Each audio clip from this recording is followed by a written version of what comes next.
बिस्मिल्लाहिर्रहमानिर्रहीम। अस्सलाम वालेकुम दोस्तों, मैं Reet Saleem. Welcome to my YouTube channel Novel Orchid. कैसे हैं आप सब लोग? जी तो गाइस, आज हमने रीड करनी है अपने नावल जो मोस्ट रोमांटिक स्टार्ट किया उसकी कौन सी वाली थर्ड एपिसोड। तो उससे पहले अगर आपने मेरे चैनल नावल ऑर्चिड को सब्सक्राइब नहीं किया तो सब्सक्राइब कर दें और साथ में बेल आइकन प्रेस कर लें ताकि आने वाली वीडियो आपको मिलती रहे। और पढ़ते हैं। मैं तो यार आजकल एक मसरूफ़ियत भरी ज़िंदगी गुजार रही हूँ और ऊपर से मेरी दाढ़ों में दर्द शुरू हो गया। पता नहीं क्या मसला, बस ये दुआ करें शादी से पहले सेट हो जाए, नहीं तो अभी ना मेरी बहुत दर्द हो रही है।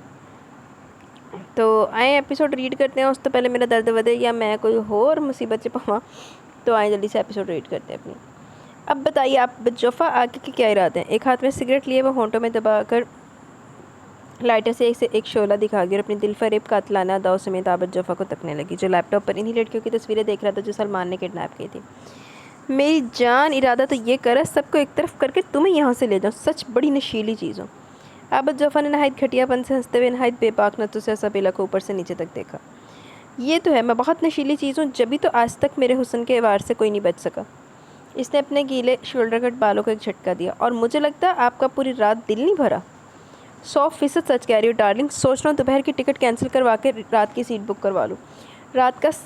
आज का सारा टाइम तुम्हारे साथ गुजारूँ। आबद जफ़ा ने लैपटॉप बंद किया और उठते हुए इस्तका और हाथ खींचकर इसे अपने से बेइंतहा नज़दीक करके इसके होंठों पर खबासत की मोहर सबत कर दी। मुझे तो कोई एतराज़ नहीं, ये तो मेरे लिए एजाज़ की बात है। इंडोनेशिया का सबसे बड़ा ख़रीदार मेरा अज़ाबेला का दीवाना है। अज़ाबेला ने इसके उरियां शाने पर हाथ फेरा। मगर मेरी जान, मुझे है, क्योंकि मेरा यहाँ पाकिस्तान में रुकना ख़तरे से खाली नहीं। मुझे जल्द से जल्द इन सब लड़कियों को लेकर इंडोनेशिया पहुँचना है। आगे जवाब देना, मगर मेरा तुमसे वादा, बहुत जल्द मैं तुम्हें वहाँ बुलाऊंगा, क्योंकि तुम्हारे जैसा नशा हुस्न अब तक मैंने किसी लड़की में नहीं देखा। चले, मैं इंतज़ार करूँगी, मगर जब तक मैं भी अपना कुछ काम निपटा लूँ। कौन सा काम? वो टॉम क्रूज़? अरे आपको कैसे पता? वो हैरत भरी नज़रों से इसे देखने लगी। डियर, जो हमारी नज़रों में आ जाए इसका पूरा जोग्राफिया इसके हमारे पास आने से पहले इसका पूरा बायोडाटा आ जाता है। ओह, फिर तो आप ये भी जानते हैं कि टॉम क्रूज़ अब तक मेरे जाल में पूरी तरह फंसा नहीं है। फंस जाएगा जब आबद जफ़ा जैसे इंसान को तुम पागल बना सकते हो। तो वो क्या चीज़ है? आबद जफ़ा ने इसकी मरमरी कमर में अपना बाजू डाला। वो इस पर झुका ही था कि इसका सेलफोन बजने लगा। ओहो, बहुत गलत टाइम पर एंट्री दी है। आबद जफ़ा ने अज़ाबेला को छोड़ा और अपने सेलफोन की जाने पड़ा। अज़ाबेला मुस्कुराती हुई कदावर आईने के पास आ खड़ी हुई अपने पर्स से मेकअप निकाला और नहायत महारत से अपने चेहरे पर मेकअप करने लगी। लानती चवल लोग, बल्कि इस तरह के लोगों, कमीने लोगों पर बंदा अपने अल्फाज भी ज़ाया ना करे। उन्होंने गोला काट के आबद जफ़ा को एयरपोर्ट छोड़कर इन सारी नॉर्मल लड़कियों को पानी की बोट में रवाना करके सुनीता बाई के पास चले। और सुना, कैसी गुजरी रात? मत पूछो सुनीता बाई, आबद जफ़ा को तो दिल ही नहीं चाह रहा था मुझे छोड़ने को। पूरी रात जगा के रखा है, बहुत थकन हो गई है। क्या कह रहे थे? उन्होंने अज़ाबेला को निछावर करती नज़रों से देखा। यही कि मैं बहुत सुंदर हूँ, बेपनाह खूबसूरती की मालिक हूँ, वगैरह वगैरह। अज़ाबेला ने अपना वॉलेट और मोबाइल साइड में रखा। और पैसे? 50 लाख रुपए दिए, वो भी कैश, वही अपने बैंक अकाउंट में सेव करके आ रही हूँ। 50 लाख? सुनीता बाई की आंखें तो फटी की फटी रहेगी।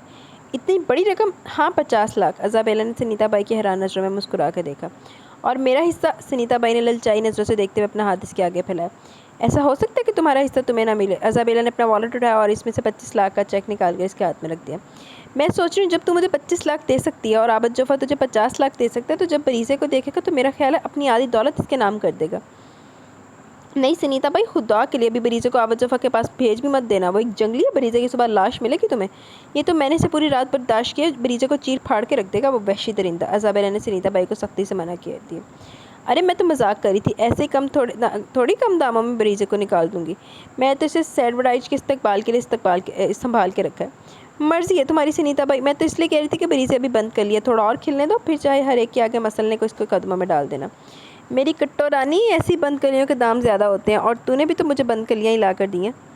तुम भूल रही हो, इन बंद कली और इस बंद कली बरीज़े में ज़मीन आसमान का फ़र्क है। और जब इससे काम ना कराने के इतने पैसे मिले तो भी ज़रूरत ही क्या इसे कहीं भेजने की?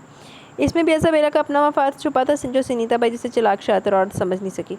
अच्छा चल छोड़िए, बता किस बंद कली बरीज़े की बात हो रही है, ज़रा हमें भी तो पता चले। अचानक शबनम की आवाज़ ने इन दोनों को चौंका दिया। अज़ाबेला ने तो जैसे से मक्खी की तरह उड़ाया, जबकि चंद लम्हों के लिए सुनीता बाई चौंक कर इसको देखने लगी। किसी की नहीं, बस यूँ ही। सुनीता भाई, ये तो मैं भी जानती हूँ कि तुम कोई बात भी यूँ ही नहीं कहती। शबनम इठलाती हुई सामने वाले सिंगल सोफे पर टांग रख कर बैठ गई। हाँ तो क्या पूछ रही थी तुम? अज़ाबेला ने शबनम को यकसर नज़रअंदाज किया और सुनीता भाई को देखा। हाँ, मैं ये पूछ रही थी कि आबद जफ़ा टॉम क्रूज़ की मुलाकात कराई तूने? नहीं, आबद जफ़ा ने कहा वो अगले महीने फिर एक चक्कर लगाएगा तो टॉम क्रूज़ से मिलेगा। चल अच्छा है, हमारा कारोबार जितना बढ़ेगा फ़ायदा हमें ही होगा। हाँ अब मैं चलूँ, कुछ देर सोऊंगी, फिर शाम को क्लब भी जाना है। वो अपनी जगह से उठी, ठक ठक करती अपने बेडरूम में चली गई। पीछे से शबनम ने बहुत गहरी नज़रों से जाती हुई इज़ाबेला को तका था। तू कहीं जा रही है? सुनीता बाई ने शबनम की नकसक से तैयारी को देखी। हाँ शॉपिंग पर चलो, अगर चल रही हो तो। शबनम खड़ी होगी। नहीं बल्कि तू यूँ करना, मैं कुछ मंगवाऊंगी वो ला देना। ओके लिस्ट बना के दे दो, लेती आऊँगी। कुछ पता चला बरीज़े का? वो इस वक्त कहाँ है? शॉपिंग मॉल में। ब्लैक जीन्स, ब्लैक पैंट पहने, काले चश्मा से आंखें छुपाए, मजीद काम इसके सर पर रखे हैट ने कर दिया, जिसे शबनम आज तक नहीं देख पाई थी। वो शख्स शॉपिंग मॉल में हैंगर में लटकी टी शर्ट्स देख रहा तो शबनम थोड़े ही फासले पर खुद के लिए टाइट्स और जीन्स पसंद कर रही थी। देखिए आज शबनम नहीं ना इन्ना पता साफ करना विचों। आज सुनीता बाई और इज़ाबेला बात करी थी। ये तो मैं नहीं जानती कि इन लोगों ने बरीज़े को कहाँ छुपा के रखा है, मगर हाँ ये कन्फर्म है कि वो जहाँ भी आज तक वहाँ से बाहर नहीं आई है। इतने वक्त बस सूख से ये बात कैसे कह सकती हो तुम? मैं इन लोगों को 1 माह से फॉलो कर रही हूँ। यार सुनीता बाई की बातों से पक्का यकीन भी हो गया। कैसी बातें? जब सुनीता बाई ने कहा कि अगर वो आबिद जो बरीज़े को देख ले तो अपनी आधी जायदाद इसके नाम कर देगा, मगर फिर ये भी कहने लगी कि इसने बरीज़े को सैड वराइज के इस्तकबाल के लिए रखा हुआ है। गॉगल्स के पीछे छुपी इन आंखों में शोले से दहकने लगे थे। ये सैड वराइज कौन है? तुमने देखा है इसे? कहाँ है वो? नहीं मैंने सिर्फ नाम ही नाम सुना है, इसका भी तस्वीरों में देखा, मगर मेरी इन्फॉर्मेशन इतनी है सैड वराइज के लिए कि वो आज से 10 या 15 साल पहले पाकिस्तान आया था। इसके बाद कभी यहाँ कदम भी नहीं रखा इसने। शबनम पिंक टाइट्स को चेक करी थी। कोई वजह? I don't know. अंदाज इतना मशरूफ़ वाला कि कोई किसी को शक ना हो कि वो किससे बात करिए। ओके आपने आबिद जोफ़ा को पकड़ा क्यों नहीं? वो तो वापस इंडोनेशिया चला गया इन सब लड़कियों को लेकर। आबिद जोफ़ा, अनीक वहादी और सुनीता बाई और हाँ इज़ाबेला भी, ये सब वो कड़ी हैं जिनकी डोर सिर्फ एक ही हाथ में और वो है सैड वराइज। इन छोटी मछलियों को पकड़ना ऐसा 100 मछलियों का और जन्म लेना है। इसलिए अगर इन सबको पकड़ना है तो बड़ी मछली को पकड़ना पड़ेगा, जो बाहर मुल्क में बैठ कर इन सबको अपनी उंगलियों पर नचा रहा है, जो इसके एक इशारे पर अपनी जान देना भी फ़ख्र समझेंगे। आपका कहना भी दुरुस्त है। अच्छा मुझे चलना चाहिए, बहुत देर होगी, मेरी शॉपिंग भी मुकम्मल हो गई है। वो हैंगर में शर्ट्स और टाइट्स लेकर जाने लगी। अरे हाँ एक और इन्फॉर्मेशन है मेरे पास। वो वापस पलटी और आयरन की स्टिक पर लटके कुछ और हैंगर्स को बिला वजह इधर उधर करने लगी। कैसी इन्फॉर्मेशन? मुकाबिल ने भी मसरूफ़ वाले अंदाज में कहा। इसके हाथ में एक हैंड वॉच थी जिसे वो चेक कर रहा था। आजकल इज़ाबेला की किसी टॉम क्रूज़ से बहुत अरूज पर फ्रेंडशिप चल रही है और इसके अलावा टॉम क्रूज़ और आबिद जोफ़ा पार्टनरशिप के बारे में भी सोच रहे हैं। Tom Cruise? ये कौन है? ये तो मैं नहीं जानती, मगर इज़ाबेला इस पर बहुत जान देती है। हॉलीवुड के इंग्लिश एक्टर नाम टॉम क्रूज़ से बहुत मिलता है वो। मुकाबिल मुस्कुराने के सिवा कुछ नहीं कर सका क्योंकि इसको इस इन्फॉर्मेशन में अपने काम की कोई बात नहीं लगी थी। ओके देखते हैं इस टॉम क्रूज़ को भी, अब हमें चलना चाहिए। वो फिर रुका नहीं, वहाँ से निकलता चला गया। शबनम का भी काम ख़त्म हो चुका था। चलो शबनम किसी चंगे काम आई ना। पिंक लिप्स, होंठों पर मनमानियाँ कर ले नादानियाँ, होंठों पे बेमानियाँ कर ले नादानियाँ। मेरी ख्वाहिशों को तलब है तेरी आ करीब आ, अब करना देरी, तू आजा पास, ही बुलाने लगे हैं मेरी रातों की नींद उड़ाने लगे हैं। कहीं किसी के ना हो ना जाए मेरे pink lips pink lips. Floor पर थिरकती नाचती उरिया सी लिबास जेबतन किया इज़ाबेला बड़े सुर में गाना गा रही थी, जिसकी नज़रें मुस्तकिल सामने चेयर पर बैठे ज़की पर ही टिकी हुई थी और चेयर पर विराजमान ज़की के नाबी लबों पर बड़ी गहरी मुस्कुराहट थी। इज़ाबेला का गाना ख़त्म हो चुका था। इसने माइक वेटर को दिया और बालों को एक झटका देती ज़की की जाने पड़ी थी। जानते हो आज मैंने अपने दिल की बात तुमसे कही है। वो ज़की के मुकाबले रखी चेयर पर बैठ चुकी थी। Oh really? यस। तो फिर क्या सोचा आज रात तुम्हारी ख्वाहिश ना पूरी कर दी जाए? ज़की ने हाथ बढ़ाकर इसके शोल्डर का रेशमी बालों के क्लट अपनी उंगली पर लपेटते हुए कहा।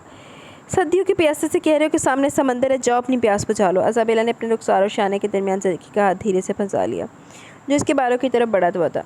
तो ठीक है, तुम्हें और मज़ीद इंतज़ार नहीं करना पड़ेगा, बहुत जल्द तुम मेरी बाहों में महकोगी। ज़की के नशे से चूर आवाज़ ने इज़ाबेला के जिस्म में एक नई रूसी फूंक दी। मैं इस पल का शिद्दत से इंतज़ार करूँगी। इसने ज़की का हाथ थाम कर अपने सुर्ख लिपस्टिक से सजे होंठों से चूम लिया। ज़की वैसे बहुत बड़ी कोई चवल है। अच्छा ये बताओ आबिद जोफ़ा गया? हाँ कल दोपहर की फ़्लाइट से इंडोनेशिया चला गया। तुमने मेरी बात की आबिद जोफ़ा से कि मैं इसके साथ पार्टनरशिप में इंटरेस्टेड हूँ? हाँ की थी। वो कहने लगा 1-2 माह में फिर पाकिस्तान का चक्कर लगाएगा जब मेरे टॉम क्रूज़ से मीटिंग रखेगा। मगरूराना मुस्कुराहट समेत वो इसे देख रही थी। अच्छा है ना, जब तक सैड वराइज भी आ जाए। सैड वराइज? ज़की ने अनजान बनते हुए पूछा। ये सैड वराइज कौन है? अरे भूल के बताया तो था। सैड वराइज थाईलैंड, दुबई, श्रीलंका और लंदन का सबसे बड़ा व्यापारी है। वो हुसन को मुँह मांगी कीमत में खरीदो फरोख्त करता है। सैड वराइज की सुबह कहाँ गुजरती है, रात कौन से मुल्क में, ये कोई नहीं जानता। वो एक पल में इधर तो एक पल में उधर, इसके बाएं हाथ का खेल है। तुमने देखा है इसे? नहीं, मगर सुनीता बाई बता रही थी कि आज से 10-15 साल पहले वो यहाँ पाकिस्तान आया था। इसके बाद ऐसा गायब हुआ कि कोई नहीं जानता वो कहाँ है। तुम्हें सैड वराइज से मिलने की ख्वाहिश नहीं है? अपने टॉम क्रूज़ से मिलने और देखने के बाद अब किसी से कोई मिलने या देखने की ख्वाहिश नहीं है। इसने ललचाई नज़रों से ज़की को देखा। ज़की साहब तेरी इज़्ज़त खतरे चा बचा लो अपने आप में, सलामती को लो। और एक बात बताओ, तुम क्या एयरफोर्स में हो जो पुलिस वालों की तरह मुझसे सवाल पर सवाल कर रहे हो? इसने शौकी नज़रों से ज़की को देखा। मेरी जान वो इसलिए कि मैं सिर्फ तुम्हारे साथ हर मुल्क में घूमना चाहता हूँ, अपनी ज़िंदगी को सिर्फ तुम्हारे साथ एंजॉय करना चाहता हूँ, हर पल हर लम्हा तुम्हारे लिए अपने पल यादगार बनाना चाहता हूँ। वो नशीली बातों का जाल इस पर बुन रहा था और इसकी चालाक को शातराना बातों की वादियों में डूबती चली गई। Tom Cruise, I love you too. वो धीरे से मुस्कुराया। अजाबेला, अनीकवादी ने बहुत दूर से अजाबेला को आवाज़ दी। इतने शोर शराबे में से यकीन हो गया कि इस तक अनीकवादी की आवाज़ नहीं पहुंच रही, इसलिए इसने वेटर के जरिए बुलाया। मैडम, आपको वहाँ अनीक सर बुला रहे हैं। अजाबेला जो ज़की की नशीली बातों में मदहोश थी, वेटर की बात पर चौंक गई। इसने पहले वेटर को फिर रुख मोड़ कर खड़े अनीकवादी को जानिब देखा, जिसके चेहरे पर हवाइयाँ उड़ रही थी। इशारे से बुला रहा था। अजाबेला समझ की कोई गड़बड़ हो गई है। Excuse me. अजाबेला ज़की को एक्सक्यूज़ करती हुई उठ खड़ी हुई और तेज़ी से अनीकवादी की तरफ बढ़ी। सब खैरियत तो है? इतने परेशान क्यों लग रहे हो? बात ही कुछ ऐसी है परेशानी वाली, तुम सुनोगे तो तुम भी परेशान हो जाओगी। अब पहेलियाँ बुझवाना बंद करो, असल बात करो। वजी चौकी, क्योंकि वह इस वक्त अपने पसंदीदा शिकार को जाल में फंसा रही थी। यहाँ नहीं, सुनीता पाई के पास चलो, वहीं करते हैं बात। अच्छा। इसने पीछे पलट कर देखा। ज़की इसी की जानिब पर और देख रहा था। अजाबेला के देखने पर अपना आधा गिलास बचा ड्रिंक उठाकर लबों से लगा लिया। चलो ठीक है, तुम चलो, मैं 5 मिनट पहुँचती हूँ। तुम समझ नहीं रही हो अजाबेला, हमारे पास वक्त नहीं है। तुम अपने टॉम क्रूज से बाद में मिल लेना, मगर अभी फ़िलहाल मेरे साथ चलो। अनीकवादी को हल्का सा गुस्सा आ गया। ओके बाबा चलो। वो बगैर ज़की से मिले अनीकवादी के हमरा होली थी। क्या बकवास कर रहे हो? ऐसा कैसे हो सकता है? इन सारी लड़कियों को पानी की बोट पर चढ़ाने के बाद मैंने इस पानी वाली बोट को रवाना किया, तो राबत जफ़ा भी मेरे सामने एयरपोर्ट के अंदर दाखिल हुआ था। जब मुझे तसल्ली होगी कि आबद जफ़ा जहाज़ में बैठ गया, जहाज़ फ्लाई कर गया, तभी मैं वहाँ से हटी हूँ। यही बात समझ में नहीं आ रही। अगर आबद जफ़ा इंडोनेशिया नहीं गया तो कहाँ गया है? जितना हैरान परेशान अनीकवादी था, इससे कई ज़्यादा अजाबेला और सुनीता बाई थी। एक बात बताओ, तुम्हें कैसे पता चला कि आबद जफ़ा इंडोनेशिया नहीं पहुँचा? सुनीता बाई कब से ये सवाल करना चाह रही थी। पिछले 4 घंटे से आबद जफ़ा की गर्लफ्रेंड सनम रबी मुझे कोई 100 बार कॉल कर चुकी है और इस कदर गुस्से में कि बस नहीं चल रहा, मोबाइल से निकल कर ही मेरी शूट कर दे। अनीकवादी ने दोनों को बारी बारी देखा। तुम्हें क्या लगता है ये काम किसका हो सकता है? अजाबेला के चेहरे का भी रंग फक हो गया था। यही तो मुझे भी समझ नहीं आ रहा। इसने पुरसोच नज़रों से अजाबेला को देखा। अच्छा एक बात बताओ, आबद जफ़ा पाकिस्तान आया, ये बात किस किस को मालूम थी? हम तीनों के अलावा शबनम जानती थी। अजाबेला ने झटका। शबनम? कहीं शबनम ने तो पुलिस को इन्फॉर्म नहीं किया? नहीं, शबनम कभी ऐसा नहीं करी कि इसको भला आबद जफ़ा से क्या नुकसान था, बल्कि इसका तो फ़ायदे करके गया। सब सुनीता बाई ने फ़ौरन शबनम की तरफदारी की। तुम इतने वसूख से कैसे कह सकती हो सुनीता बाई? अनीकवादी ने सवाली नज़र सुनीता बाई के मेकअप से किए गए चेहरे को बगौर तका। वो इसलिए क्योंकि मैं शबनम को अच्छी तरह से जानती हूँ। वो मर तो जाएगी मगर गद्दारी नहीं करेगी। चलो तुम कहती तो मान लेता हूँ, अनीकवादी ने कहा, मगर मुझे फिर भी शक है शबनम पर। अजाबेला को तो वैसे भी इससे चिढ़ थी। अच्छा एक बात और बताओ, तुम अपने टॉम क्रूज को कितना जानती हो, जिसे अभी तक अपने हुस्न के जाल में फांस नहीं सकी हो? अनीकवादी ने तंजिया नज़रों से अजाबेला के चमकते खूबसूरत चेहरे को देखा। ये तुम मुझसे किस लबो लहजे में बात करो? भूल गए अभी जो टॉम क्रूज ने मुझे 50 लाख का चेक दिया था, इससे आधी रकम तुम्हारे अकाउंट में डाली है। अजाबेला को अनीकवादी का तस्दीक का मिस रवैया अंदाज सख्त नागवार गुजरा। सुनीता बाई ने हैरान नज़रों से अजाबेला को देखा, क्योंकि ये वाली बात इसके इल्म में नहीं थी। 50 लाख? अजाबेला तूने मुझे ये बात तो नहीं बताई। सुनीता बाई को अपना हिस्सा न मिलने का दुख था, कम सता रहा था कि इसे अजाबेला ने हिस्सा क्यों नहीं दिया। हाँ, अभी 2 दिन पहले टॉम क्रूज़ ने मुझे 50 लाख का चेक दिया, और फॉर काइंड योर इन्फॉर्मेशन कि टॉम क्रूज़ एक बिजनेस टाइकून है, वो भी हमारी क्लास का है। अजाबेला ने तलखी से अनीकवादी को देखा। हमारी क्लास का मतलब? अजाबेला के तलख अंदाज की इसने रत्ती भर भी परवाह नहीं की। वो आबद जफ़ा से पार्टनरशिप करना चाहता है, मगर आबद जफ़ा ने कहा वो अगले माह फिर चक्कर लगाएगा, और तुम कुछ और कह रहे हो और गलत समझ भी रहे हो। अजाबेला ने नाराज़गी से रुख मोड़ लिया। अनीकवादी को इसकी नाराज़गी बहुत खुली, वो इसको नाराज़ करके अपने पैरों पर कड़ाड़ी नहीं मारना चाहता था। आई एम सॉरी मेरी जान, मैंने कुछ ज़्यादा ओवर रिएक्ट कर दिया। अनीकवादी ने अजाबेला के गले में अपना बाजू डाला। चल अजाबेला मान जा, वो मना तो रहा है। सुनीता बाई ने भी अजाबेला की नाराज़गी दूर करना चाहिए। ओके मान जाती हूँ, मगर इससे कह दो कि आज के बाद मुझसे इस अंदाज में बात नहीं करे। इसने रूठेपन से कहा। प्रॉमिस नहीं करूँगा। इसने झुककर अजाबेला के रुखसार पर अपने लब रख दिया। अजाबेला मुस्कुरा दी। साथ सुनीता बाई का बेहंगम कहकर हॉल कमरे में गूंज उठा। अब हम असल पॉइंट तो भूल ही गए, अनीकवादी ने अचानक से कहा। वो क्या? यार इस बला का क्या करूँ? किस बला का? दोनों ने ना समझी की कैफियत में अनीकवादी को देखा। सनम रब्बी, जिसने मेरी जान खाई हुई है। ठीक कहते हो तुम। ये लो, फिर इसका फ़ोन आ गया। अनीकवादी ने अपना सेल फ़ोन इन दोनों के आगे किया, जहाँ सनम रब्बी की कॉल आ रही थी। मैं तो ये सोच रहा हूँ कि इंस्पेक्टर असकार अलवी के हाथ अगर आबद जफ़ा लग गया तो आबद जफ़ा की लाश भी नहीं मिलेगी। ऐसा क्या तुरम खान है वो इंस्पेक्टर असकार अलवी? तुम इसे जानती नहीं हो इसलिए कह रही हो। अरे अजाबेला के होशरुबा हुस्न से कोई आज तक बचा? मेरे हुस्न का जहर जिसने चखा मेरे कदमों में ढेर हुआ है। अजाबेला ने मगरूराना अंदाज में अनीकवादी को देखा। वो तो है, देख लो, अब मैं भी पूरी तरह तुम्हारे हुस्न का असीर हूँ। अनीकवादी ने कहते हुए उरियाँ कमर में बाजू डालकर इसकी गर्दन पर जा बजा निशान छोड़ता चला गया।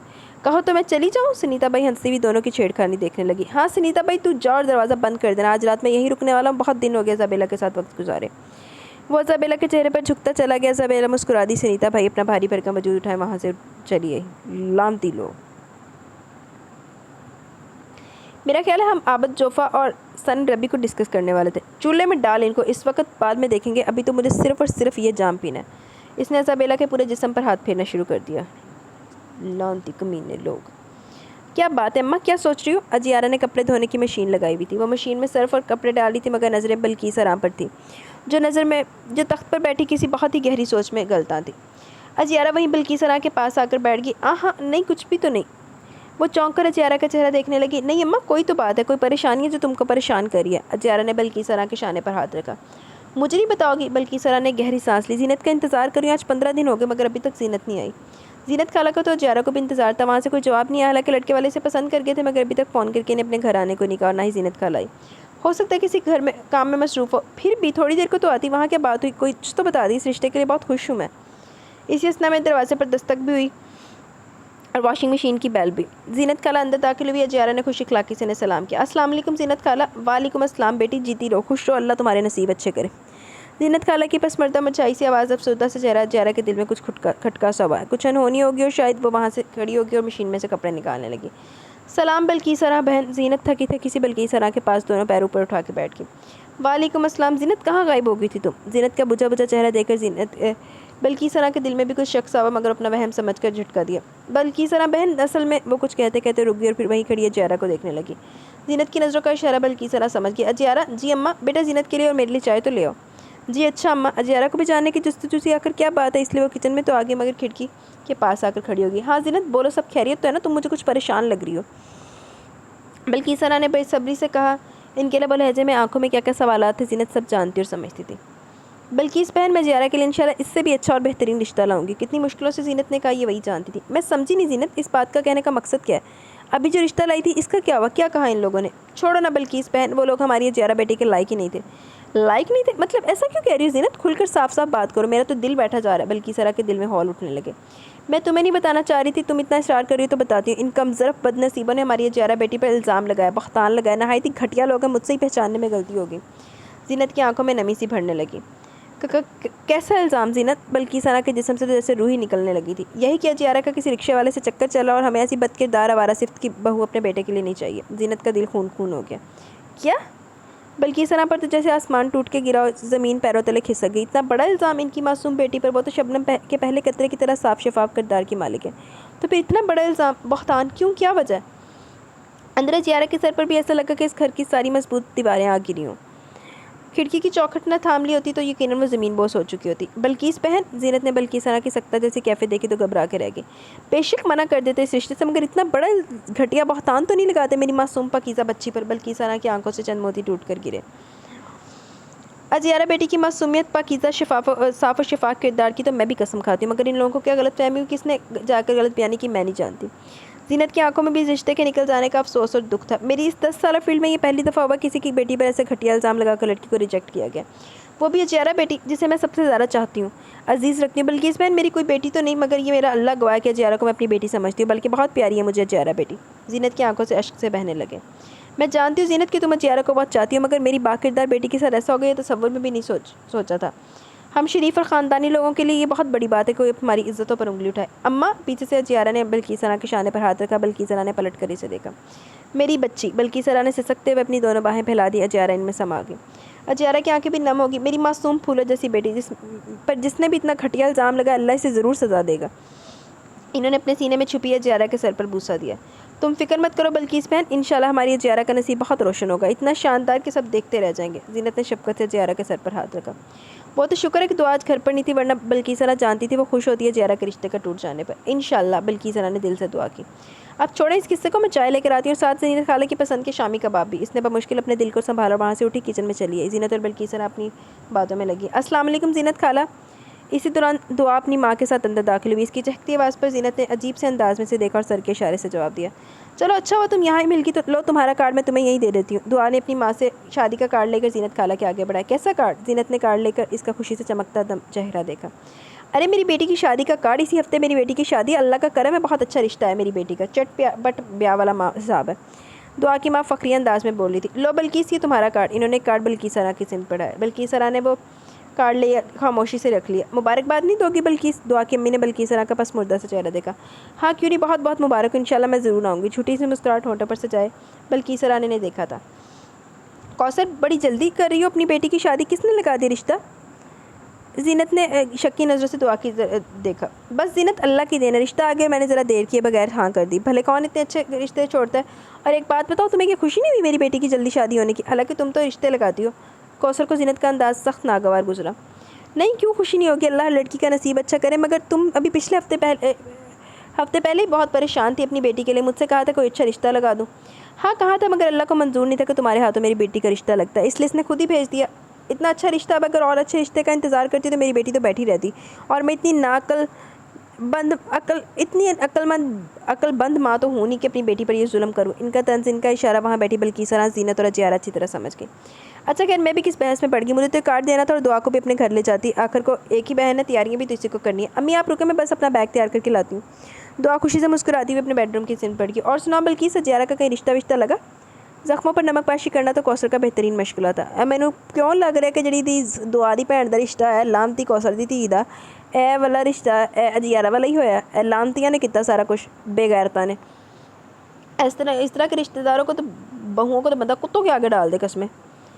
हाँ मैं देख रही हूँ, जैसी को अच्छा रिश्ता मिलता है हम भी इंतज़ार नहीं करेंगे। बल्कि ज़रा से पहले जीनत ने झट से कहा। देखो बल्किस, मेरी तो समझ में नहीं आता कि अच्छे रिश्ते से तुम्हारी क्या मुराद है। भाई सबको सब कुछ तो नहीं मिल जाता। अब लड़का अच्छा, इसका घर अपना, तो नौकरी अपना कारोबार नहीं है, या दोनों अच्छे हैं, या घर किराए का, तो फिर लड़की घर ही बैठी रहेगी।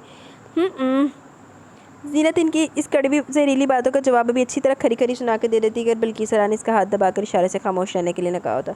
कौसर, हम तुम्हारी बेटी की शादी में ज़रूर आएंगे। बल्किस ने बात खत्म करने को कहा। चलो अम्मी, मैंने अपना सामान रख लिया। दुआ अपना बड़ा सा सूटकेस घसीटती भी ले आई। अच्छा भाई, हमें इजाज़त दीजिए, बाहर रिक्शा खड़ा है, दुआ का सामान छोड़ के फिर हमें मार्केट को भी निकलना है। वो कौसर खड़ी होगी बाहर की जानिब रुख मोड़ के अचानक से पलटी। अजयारा तुम भी ज़रूर आना बेटा। जी आंटी, मैं कोशिश करूँगी, धीमे से जवाब दिया। चले अम्मी, देर हो रही है। हाँ चलो। वो दोनों फिर रुकी नहीं चलती कि ये जारा को ऐसा महसूस हुआ जैसे वो इनका मजाक उड़ा रही हो, इनके मुंह पर तमाचा मार के गई हो। क्यों खामोश करा दिया बल्किस बहन? तुमने मुझे ऐसी खरी खरी सुनाती कि ज़िंदगी भर याद रखती। जीनत किचन में पत्थर फेंकने से छींटे अपने ही दामन पर आते। कौसर ने सब बोलकर अपने मुंह का मजा लिया। अगर हम भी इसी की हालत में इसका साथ देते तो इसमें और हम में कोई फ़र्क नहीं रह जाता। मेरी बेटी का तो यकीनन मेरी ये जियारा बेटी का नसीब बहुत अच्छा है। मुझे अपने अल्लाह पर पूरा पूरा भरोसा है, बेशक वो दिलों के हाल जानता है। बल्किस ने जियारा के हाथ को अपने होठों से लगाकर सीने से लगा लिया। इंशाल्लाह बल्किस बहन, हमारी ये जियारा महल में राज करेगी। जीनत ने भी झुककर जियारा के सर पर हाथ रखा। एक बात और कहूँ, अगर बुरा मत मानना। हाँ कहो। मुझे तुम्हारी बहू एक आंख नहीं भाती, देखा नहीं तुमने? ना सलाम, ना दुआ, ना और ना तुमसे, ना ये जियारा से मिलकर गई, ना ही बोल के गई। इसकी जितनी अक्ल थी इसने काम किया। मैं तो तुम्हें आखिरी वक्त तक मना करती रही कि मत करो ये शादी, शहर के लिए मैं तुम्हें लड़की दिखाऊंगी, मगर तुमने मेरी एक ना मानी नहीं कि तुम्हारे सर पर भूत सवार था। क्या कर सकते हैं जीनत, अब इसको भी इसी घर में आना था। इसका नसीब जो शहर के साथ लिखा जा चुका था। माफ़ करना बल्किस बहन, गलतियाँ हमारी अपनी होती हैं और कसूरवार नसीब को ठहराते हैं। अच्छा अब ज़रा गुस्सा मत करो, जियारा जाओ और कुछ खाने के लिए ले आओ, दोपहर का टाइम हो रहा है, जीनत हमारे साथ ही खाना खाएगी। बल्कि सरा मुस्कुराते हुए जीनत को देखने लगी, जो गुस्से में भी आ गई थी। गल तो सही कह रही हो, तुहानू ही बस जड़ियाँ इदां दियां मावां होंदियां ना, बाद च भुगतदियां भी आप ही है। ये बेहतर अम्मा, मैं अभी खाना गर्म करके दस्तरखान पर लगाती हूँ। अजियारा वहाँ से उठ के। मैं तो नहीं चाहूँगी इस शादी में। जीनत ने वो शादी कार्ड साइड में पटका। बुरी बात जो भी है, जैसी भी नाराज़गी, मगर बेटी की शादी बुलाया तो चलेंगे। फिर दोनों अपनी अपनी बातों बहसों मुबाहसे में लग गई। तुसी जाओ तो सही, तुहानू 440 वोट का ना झटका पवे तो गल गई। अस्सलाम वालेकुम। सबरीना जो फ़ोन पर किसी से बात कर रही थी, पीछे पलट कर देखा तो फ़ोन हाथ से छूट गया। अम्बरीन? फटते जज्बात से इनकी आवाज़ नहीं निकल रही थी। सबरीना आपा? अम्बरीन जैसे किसी मासूम बच्चे की तरह इनकी तरफ लपकी और इनके सीने से लगकर बिलक बिलक कर रोती। आंखें अश्कबार तो खुद सबरीना की भी थी। आज लगा मैं अपनी माँ के सीने से लगी। इतने साल बीत के ये खुशबू महसूस हुए। अम्बरीन की हिचकियाँ बन गई। पगली, मैं भी तो तड़पी तुम्हारे लिए, तुम्हें देखने के लिए आंखें तरस गई थी। बहुत छोटी सी थी तुम जब हमारी माँ का इंतकाल हो गया। मैंने तुम्हारी देखभाल की, तुम्हारी हर खुशी पूरी की, तुमको खुद से अलग नहीं किया कभी भी। यही डर था कि जाने तुम्हारी शादी कहाँ हो जाए, तुम मुझसे दूर हो जाओ, इसलिए अपने देवर से तुम्हारी शादी कर दी कि तुम मेरी नज़रों के सामने रहोगी। मगर किस्मत, सबरीना ने अम्बरीन को खुद से अलग किया और इसके माथे पर बुसा लिया। किस्मत ने हम दोनों मोहब्बत करने वाली बहनों को एक दूसरे से अलग कर दिया, इतना फासला बढ़ा दिया कि एक दूसरे की शक्ल देखने से भी तरस गए। सबरीना आपा? अम्बरीन से बोला नहीं जा रहा था, इनका पूरा वजूद कपकपाहट की जद में था। मामा? सुबुक्तकीन हैदर तिरमज़ी आगे बढ़ा था और अम्बरीन को दोनों शानों से थाम ली। सबरीना की नज़र सुबुक्तकीन हैदर तिरमज़ी पर पड़ी। इनकी ममता जाग उठी। वो जो दिल में गिला शिकवा नाराज़ी जाने कहाँ सो गए थे। वो दर्द जो इन्होंने गरमा को देख देख कर सहा, वो सब तो जैसे वो भूल गई थी। याद था तो सिर्फ इतना कि जो बच्चा इनके उस वक्त सामने खड़ा 15 साल इन्हीं की गोद में परवान चढ़ा, जिसकी इन्होंने अम्बरीन से ज़्यादा देखभाल, इसकी जायज़ ख्वाहिशों का ख्याल रखा था। मैं क्या सी ना गनमा दा गुनाहगार यही आ सुबुक्तकीन। सुबुक्तकीन मेरा बच्चा। और फिर सबरीना इसके लंबे चौड़े सीने में समा गई थी। कल तक वो छोटा सा बच्चा इनके आगोश में छुप जाया करता था, आज माशाल्लाह से वो कितना बड़ा गब्बरू जवान हो गया था। इनके कद से भी ऊंचा कि वो इसके कसरती बाजू तक आ रही थी। कैसे हो मेरी जान, भूल गए थे अपनी आनी मम्मा को? न चाहते हुए इनके लबों से शिकवा दरा, इनकी आंखों से ज़ारों कतार आंसू किसी मोतियों की लड़ी की तरह बहने लगे। सुबुक्तकीन हैदर तिरमिज़ी ने सख्ती से अपने जबड़े भेज लिए कि दिमाग की हरी नीली नसें उभरने लगी। अपने आंसू की नमी को अपने ग्लासेस के पीछे चुभी ज़हीन आंखों में छुपा लिया। भूला ही नहीं जाता है आनी मम्मा, जो याद आते हैं आपकी ममता, आपकी खुशबू तो मेरे खून में, मेरी नसों में दौड़ रही है। फिर याद आया ना, ये भूल जाना है, इसका तो सवाल ही पैदा नहीं होता। सुबुक्तकीन हैदर तिरमिज़ी ने एहतराम और अदब से इनके सर पर बूसा लिया। जाते हुए इतने से थे 1 घंटे के, जब तुम मेरी गोद में आए थे। सबरीना ने सुबुक्तकीन हैदर तिरमिज़ी के चेहरे पर हाथ रखा। जानता हूँ आनी मम्मा, इसलिए तो मम्मा से ज़्यादा आपके करीब था, हर बात आपसे शेयर करता था। सुबुक्तकीन हैदर तिरमिज़ी ने सबरीना के बहते आंसू साफ़ किए। अच्छा, मेरा ख्याल इनकी बैक स्टोरी पता लगने लगी है। खाकान तिरमिज़ी और अफ़ान तिरमिज़ी 2 ही भाई थे। खाकान तिरमिज़ी की शादी सबरीना से इनकी पसंद से हुई थी। सबरीना की शादी के बाद इनके वालिदैन के रोड एक्सीडेंट में इंतकाल हो गया। इस वक्त अमरीन सिर्फ 12 साल की थी। इनके अकेला होने की वजह से सबरीना और खाकान तिरमिज़ी ने अपने ही घर लिया। सबरीना अपनी बहन अमरीन को बेइंतहा चाहती थी। इन्होंने इंटर किया तो ये ख्याल सताने लगा कि जाने कहाँ इनका नसीब जुड़ा है, कहाँ शादी हो, इसके ससुराल वाले कैसे होंगे। इसलिए ये इनका और खाकान तिरमिज़ी का मुश्तरका फ़ैसला था कि अमरीन को खुद से और इस घर से अलग न करने का एक ही हल है कि इनकी शादी खाकान तिरमिज़ी के छोटे भाई अफ़ान तिरमिज़ी से कर दी जाए, जो नहायत ही सुलझे और संजीदा इंसान थे। इसलिए जब अफ़ान तिरमिज़ी से बात की तो इन्होंने कोई इतराज़ नहीं हुआ। अमरीन से अपनी ख्वाहिश पूछी तो वो इसी ख्याल में खुश होगी कि अपनी माँ जैसी बहन से कभी भी अलग नहीं होगी। दोनों का सादगी से निकाह कर दिया गया। इस ज़िंदगी से अफ़ान तिरमिज़ी और अमरीन खुश मुतमईन थे। बहुत जल्दी इनकी ज़िंदगी में गोल मटोल सा सफ़ेद नन्ना मुन्ना सा मेहमान भी आ गया। सुबुक्तकीन हैदर तिरमिज़ी, जिसे अफ़ान तिरमिज़ी ने सबरीना की गोद में डाल दिया। सबरीना की खुशी का तो जैसे कोई ठिकाना नहीं था। वो तो सुबुक्तकीन हैदर तिरमिज़ी के लिए क्या कुछ ना कर दें। इस कायनात की कौन सी ऐसी खुशी हो जो सुबुक्तकीन हैदर तिरमिज़ी के आगे ढेर कर दे। तिरमिज़ी विला में सुबुक्तकीन हैदर तिरमिज़ी की शरारतें, हंसी, किलकारियाँ गूंजती रहती। इसे जो भी चाहिए होता, कोई भी फरमाइश और ख्वाहिश, वो सब सबरीना ही पूरी करती थी। इसलिए तो अमरीन से ज़्यादा सबरीना के करीब ज़्यादा था। ये हर बात इन्हीं से शेयर करता, मगर कभी भी अमरीन को जेलसी या एहसास कमतरी नहीं हुई कि इनका इकलौता लख्त जेर अपनी माँ से ज़्यादा अपनी आनी मम्मा के करीब है। मगर वो तो खुश होती कि सुबुक्तकीन हैदर तिरमिज़ी की देखभाल, तरबियत और परवरिश इनकी माँ जैसी बहन के हाथों हो रही है। सबरीना की शादी को बहुत साल हो गए थे, मगर आज तक इनकी गोद बेशक अपनी सगी औलाद से सोनी ज़रूर थी। सुबुक्तकीन हैदर तिरमिज़ी को पाकर इन्हें कभी बेऔलादी का एहसास नहीं हुआ। मगर सुबुक्तकीन हैदर तिरमिज़ी 8 साल का था कि इनको डॉक्टर ने प्रेग्नेंट होने की नवीद सुनाई। गोया इनकी ज़िंदगी में बहार आ गई। दिल का एक कोना जो सूखा पड़ा हुआ था, जिसे इन्होंने सबसे छुपाया था, बहार ही बहार आ गए। फूल ही फूल हर सू खुशियाँ बखेर गए थे। गनवा की ज़िंदगी में आने से कोई गोया ज़िंदगी मुकम्मल होगी। सुबुक्तकीन हैदर तिरमिज़ी की तो जैसे ईद ही होगी। गनवा जैसी प्यारी सी नाजुक सी बारबी डॉल को गोद में लिए पूरे घर के चक्कर काटता, इसे खिलौनों से खिलाता। अपनी सारी पॉकेट मनी वो गनवा पर ही खर्च कर देता। ज़िंदगी बहुत खूबसूरत और हसीन होगी। दुख की मामूली सी भी परछाई नहीं थी इनकी ज़िंदगी में। मगर एक मोड़ ऐसा भी आया कि इनकी खुशियों भरी ज़िंदगी को किसी की बदनज़र लग चुकी थी। इन सब की पुरसुकून ज़िंदगी में ऐसी आग लगी जब सब एक दूसरे से बिछड़ गए, अलग हो गए थे, तो कोई भी न चाहते हुए एक दूसरे की शक्ल देखने का भी रवादार नहीं था। सुबुक्तकीन हैदर तिरमिज़ी आज 15 साल का हो गया। इसकी बर्थडे सेलिब्रेट की जा रही थी। सब ने इसे महंगे तोहफे दिए। अफ़ान तिरमिज़ी ने इसे बाइक गिफ्ट की और खाकान तिरमिज़ी ने इसकी फरमाइश पर इसे न्यू मॉडल की गाड़ी गिफ्ट की। चलो, बाइक तो गड्डी दोनों लैके की करनी जी सरकार ने। सबरीना ने इसे टच मोबाइल और सबसे बड़ी बात कि गनवा ने इसे अपनी पॉकेट मनी से एक महंगा तरीन लैपटॉप गिफ्ट किया। एड्डी पॉकेट मनी सानू तो नहीं मिलती होएगी। हाँ, अगर सेविंग कर लो तो इतनी पॉकेट मनी बन सकती है कि बंदा कोई साल के ला के खरीद ले लैपटॉप। माँ सदके चली जाए एड्डी पॉकेट मनी। भाई डैडू, सबसे महंगा और कीमती तोहफा मेरे लिए ये जो मुझे मेरी बारबी डॉल ने दिया। Yes of course my child. ज़िंदगी की गाड़ी यूँ ही चलती रहती है। अगर सुबुक्तकीन हैदर तिरमिज़ी का टकराव अपने बराबर में आए इस नए बंगले में इस शख्स से ना हुआ होता। हेलो, इस शख्स ने सुबुक्तकीन हैदर तिरमिज़ी से मुसाफे के लिए हाथ आगे बढ़ाया। वो शख्स कोई 22-25 साल का होगा। हाय। सुबुक्तकीन हैदर तिरमिज़ी ने भी मुस्कुरा के हाथ आगे बढ़ा दिया। My name is Sahad and you? मेरा नाम सुबुक्तकीन है। गुड, आओ मेरे साथ एक कप कॉफ़ी का हो जाए। सहद बड़ाई च लगदा मैंने चवल आदमी। कॉफ़ी? सुबुक्तकीन हैदर तिरमिज़ी ने पुरसोच नज़रों से पहले सहद को और फिर पीछे पलटकर अपने बंगले को देखा था। क्या सोच रहे हो? फिक्र मत करो, मैं तुम्हें अगवा नहीं करूँगा। सहद ने मुस्कुराते हुए इसके पुरसोच चेहरे को देखा।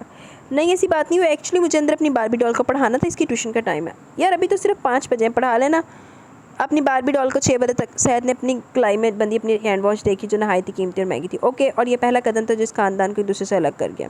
सुबकतीन हैदर तिरमिज़ी अपने इस उठते कदम पर जितना पछताता कम था कि काश वो वापस पलट जाता। नहीं चाहता शहद के साथ इसके बंगले में, मगर तकदीर में ऐसा भी लिखा था और जो होना होता है वो चाहे कुछ कितना भी सर पीट लो वो होकर रहता है, क्योंकि हमारी ज़िंदगी इस लफ्ज़ काश पर ही टिकी है। 7 साल गनवा अपने स्कूल बैग लिया हाथ में कोई 2 घंटे से सुबकतीन हैदर तिरमिज़ी का वेट कर रही थी। गनवा चांद पढ़ लिया? सबरीना वहाँ किसी काम से ही तो गनवा को बैठे देखा। नो मम्मा, हैदर भैया अभी तक नहीं आए, कल मेरा टेस्ट है। गनवा को सुबकतीन नाम लेना बहुत मुश्किल लगता था, इसलिए वैसे हैदर ही कहती थी। रात के 9 बजने वाले, सुबकतीन अभी तक घर नहीं आए। ऐसी लापरवाही तो वो नहीं करते, सबरीना ने मुँह में खुद से कहा। इनका दिल भी घबरा रहा था, वो सुबकतीन हैदर तिरमिज़ी के लिए फ़िक्रमंद हो गई थी। क्या बात है सबरीना आप कुछ परेशान लग रही हैं, सब खैरियत तो है ना? अमरीन किचन में इरफान तिरमिज़ी के लिए दूध लेने आए। वो अंदर जा ही रही थी कि सबरीना पर इनकी नज़र पड़ी, उनके पास आ गई। अमरीन, सुबकतीन नहीं आया अभी तक, देखो रात के 9 बजने वाले हैं। 1 मिनट में फ़ोन करती हूँ। इन्होंने टेबल से अपना सेल फ़ोन उठाया, सुबकतीन हैदर तिरमिज़ी को कॉल मिला। इस दौरान वो गनवा के बारे में पूछ चुकी थी कि आज सुबकतीन हैदर तिरमिज़ी ने गनवा को भी नहीं पढ़ाया। कुछ देर बाद कॉल रिसीव कर ली। सबरीना आपा, सुबकतीन आधे घंटे में आ रहा है, अब आप इसकी अच्छी तरह क्लास लीजिए और आज गनवा गुड़िया को मैं पढ़ाऊँगी। अमरीन ने गनवा को गोद में भरा और इसका बैग उठाया और अपने बेडरूम में ले आई। सुबकतीन हैदर तिरमिज़ी अपने वादे के मुताबिक आधे घंटे बाद आ चुका था। सबरीना के दिल को करारा है। इसे देखकर सबरीना ने इसे समझाया। अब ये हर रोज़ होने लगा। सुबकतीन हैदर तिरमिज़ी पहले दिन अगर 3 घंटे गायब था घर से, तो दूसरे दिन ये टाइम बढ़ा और हर रोज़ बढ़ता ही चला गया। हर रोज़ सबरीना अमरीन समझाती, डांटती, पर हर रोज़ इनकी डांट सुनता और इनसे वादा करता कि अगले दिन ऐसा नहीं होगा, मगर वो अगला दिन कभी नहीं आया। बात खाकान तिरमिज़ी और अफ़ान तिरमिज़ी तक पहुँच गई। इन दोनों ने भी काफ़ी समझाया, मगर अफ़ान तिरमिज़ी ने बहुत डांटा। ठीक ठाक क्लास ली। सुबकतीन हैदर तिरमिज़ी 15 साल की उम्र में जिस तरफ कदम बढ़ा चुका था, वहाँ से वापस आना इसके लिए बहुत मुश्किल लग रहा था। ये वो दलदल थी जिसमें वो फंसा तो फंसता ही चला गया। इसकी सरगर्मियाँ ना सिर्फ बढ़ती जा रही थी, अब तो घर के सब लोगों के लिए मशकूक भी होती जा रही थी।